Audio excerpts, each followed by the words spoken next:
O sea, yo creo que no hay alternativa al capitalismo, pero hay distintos tipos de capitalismo. Y es como todo, o sea, si las cosas se hacen mal, no importa el sistema que uno tenga.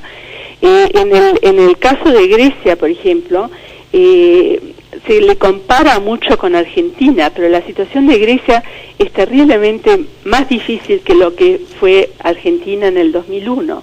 Estaba mirando algunas cifras que, por ejemplo, la deuda de Grecia, en comparación a la Argentina, o sea, la deuda de Grecia es más o menos 460 mil millones y la de Argentina era 144, pero la población de Argentina es 40 millones y la de Grecia es 11, o sea que la deuda per cápita es menos de 4%, claro. Era menos de $4 por persona en Argentina y son $40 en Grecia.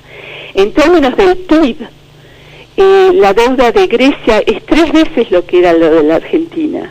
Y todo eso en un sistema que no puede aumentar la competitividad a través del tipo de cambio, que no es la solución, pero a corto plazo sí puede favorecer.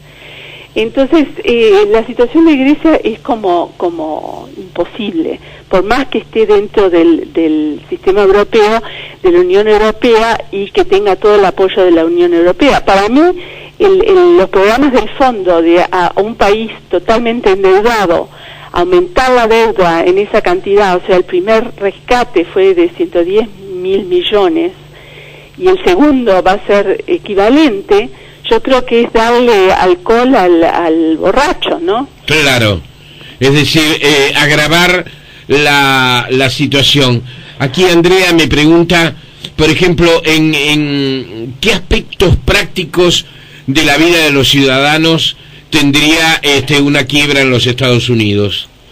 Cambiamos a los Estados Unidos. Bueno, yo creo que el efecto práctico es lo que decía antes, que las tasas de interés van a subir muchísimo. Los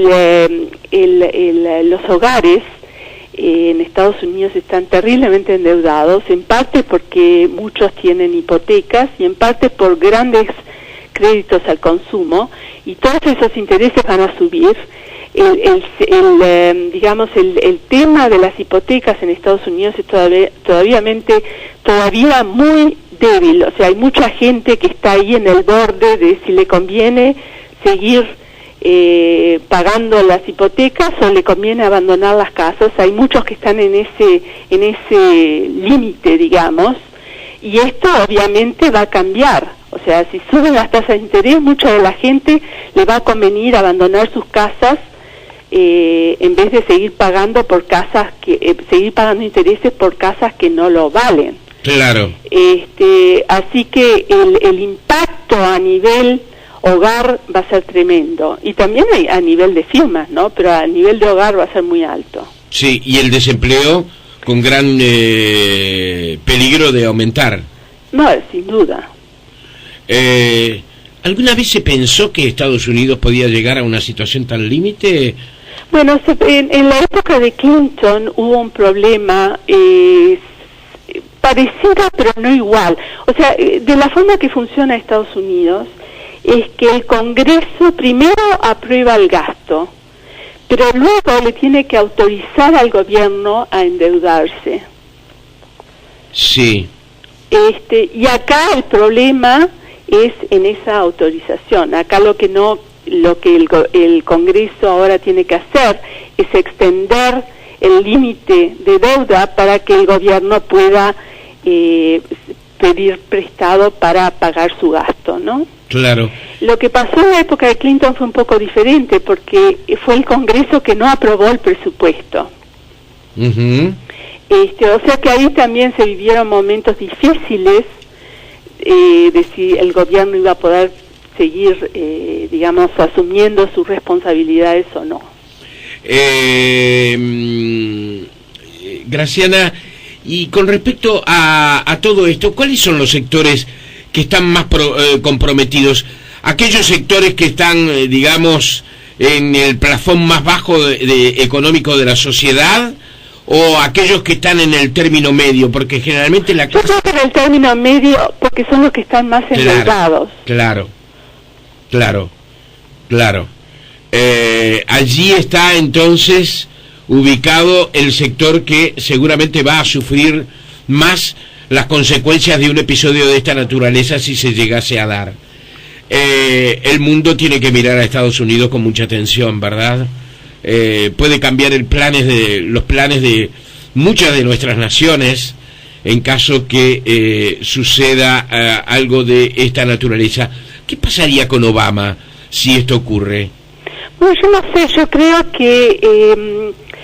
que esto, si esto ocurre, es claramente por la intransigencia de los republicanos. O sea que yo creo que esto lo puede beneficiar a Obama.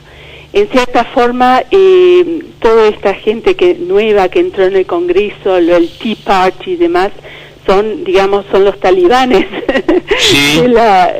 Son extremistas. Sí. Y creo que esto lo puede ayudar a Obama en el sentido de que va a haber una reacción general, porque tantos demócratas como republicanos están muy endeudados y esto puede tener un impacto a nivel personal muy alto, que es lo que afecta, digamos. Y además mucha gente dice, bueno, Obama no ha podido hacer nada. Lo que pasa es que Obama también heredó una crisis financiera terrible, que no fue, digamos, él asumió cuando ya la crisis estaba en pleno apogeo. O sea que creo que esto lo puede ayudar a Obama. Uh-huh. La última vez que conversamos ibas de viaje a Afganistán. ¿Cómo fue la experiencia? A la audiencia le interesó mucho. Muy interesante, pero muy, en cierta forma, muy triste, porque veo lo que la primera vez que estuve con mi marido, que vivíamos en Irán, y viajamos a Afganistán en el 78, en marzo del 78, justo antes del golpe de estado de Taraki en abril del 78. Y justo antes de la invasión, que fue en diciembre del 78, enero del 79, de la invasión soviética. Afganistán era un país pobrísimo, o sea, incluso nosotros que vinimos desde Irán, era como retroceder en el tiempo 500 años, la tecnología. O sea, siempre recuerdo dos señores sentados, cada uno de un lado de un tronco, con una sierra cortando un tronco gigante, y por ahí se pasaban toda la semana cortando el tronco. Uh-huh. O sea, era un país muy, muy pobre, pero un país lindísimo, absolutamente fascinante. Y ahora es un país destruido por 30 años de guerra y por la ayuda externa. O sea, hay Kabul, por ejemplo, vive todo el mundo atrincherado atrás de muros de protección, de alambre. O sea, un país que realmente ha arruinado. El progreso, digamos, toda la ayuda externa ha hecho que sea un país sucio, lleno de botellas y cosas que antes no se veía un país digno. Ahora es un país que todo el mundo está esperando ayuda externa para las cosas que antes las hacían ellos mismos y muy bien. Por ejemplo, visité una clínica que acababan de construir con ayuda de la AID, y había un solo médico y un cuarto de un lado y un pasillo y un cuarto del otro lado. Entonces, en el pasillo estaban llenos de mujeres y niños, un olor espantoso, y un día lindísimo afuera, para estar afuera. Entonces, le pregunto, ¿por qué están ahí? ¿Por qué no están afuera? Y me dice, porque pasa un camino por ahí y los hombres pasan a ver las mujeres. Y lo que precisamos, entonces yo le digo, me había contado que lo único que tienen son vacunas, pero que no pueden dar ninguna otra ayuda porque no tienen remedios. Entonces cuando yo le pregunto, bueno, ¿y cómo podemos ayudarlos? En vez de decirme precisamos medicamentos, me dicen precisamos una pared para que los hombres que pasan en auto no vean a las mujeres. Y yo le digo, ¿por qué no la construyen ustedes? Porque los afganos, todas las poblaciones son hechas de barro, o sea, y entonces la pared la pueden construir ellos, está lleno de tierra, lo pueden hacer con piedras, con lo que sea, pero la población se ha acostumbrado a esta ayuda externa. Por ejemplo, los americanos les pagan para recoger la basura, que ahora se ha vuelto totalmente dependiente de la ayuda externa, lo cual es un gran problema, porque Estados Unidos se quiere ir de Afganistán, quiere disminuir la ayuda a Afganistán, y es una sociedad y es una economía que va a colapsar porque está construida sobre una casa de naipes. Muy triste. ¿Cómo viven el efecto de estar militarizados, en guerra permanente, el terrorismo? Depende mucho de los lugares. Yo visité 3 provincias, pero no estuve en las provincias del sur, porque para ir ahí hay que ir con los militares y lo único que podés hacer es estar en una base militar y no me interesaba. O sea que creo que se vive muy diferentemente en unos de otros lugares. Pero se vive muy mal, como te digo, incluso en Kabul. Uno de los problemas es, Naciones Unidas, por ejemplo, tiene, 250 personas, y no pueden salir de ahí, viven atrincheradas. Entonces ni siquiera van a dar los proyectos. La ID, el programa de ayuda de los Estados Unidos, el programa de ayuda de cooperación técnica de los Estados Unidos, tiene a toda su gente en Kabul que no sale de ahí. Entonces no ven lo que está pasando en sus propios proyectos. Claro. El afgano medio, ¿qué tal es? Bueno, el afgano medio es difícil de comunicarse porque todo ha sido con intérprete, entonces es muy difícil de saber exactamente. Por un lado, mucha de la gente que vi muy favorable a Estados Unidos, en parte por lo que te decía, de esa dependencia que han adquirido de forma tan tremenda a un país que era muy independiente antes.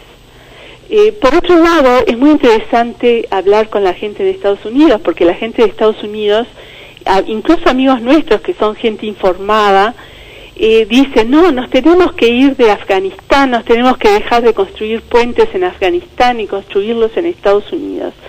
Y no se dan cuenta que la guerra de Afganistán, que este año costó $100.000 millones, una gran parte queda en los Estados Unidos. O sea que terminar la guerra en Afganistán va a tener un impacto en la economía americana muy grande, porque solo una mínima parte se gasta en Afganistán. O sea, los militares, los sueldos, las empresas que llevan a cabo estos proyectos de asistencia técnica son empresas americanas. Entonces, el estímulo económico es para los Estados Unidos y no para Afganistán. ¿Qué sienten hacia Occidente, Graciana? ¿Cómo? ¿Qué sienten hacia Occidente? Bueno, yo creo que eso debe variar mucho. Ya te digo, la gente con la que yo hablé, o sea, a nivel de gente que vive en las aldeas, está preocupada en que no tiene trabajo, está preocupada en qué va a comer, está preocupada en cosas de sobrevivencia, más que en cuestiones filosóficas de Occidente y Oriente y demás. O sea que y la gente intelectual que uno conoce es gente que vive con una pata en cada lado. O sea, muchas de la gente con la que yo vi es gente que pasa parte del tiempo en Estados Unidos o en Europa.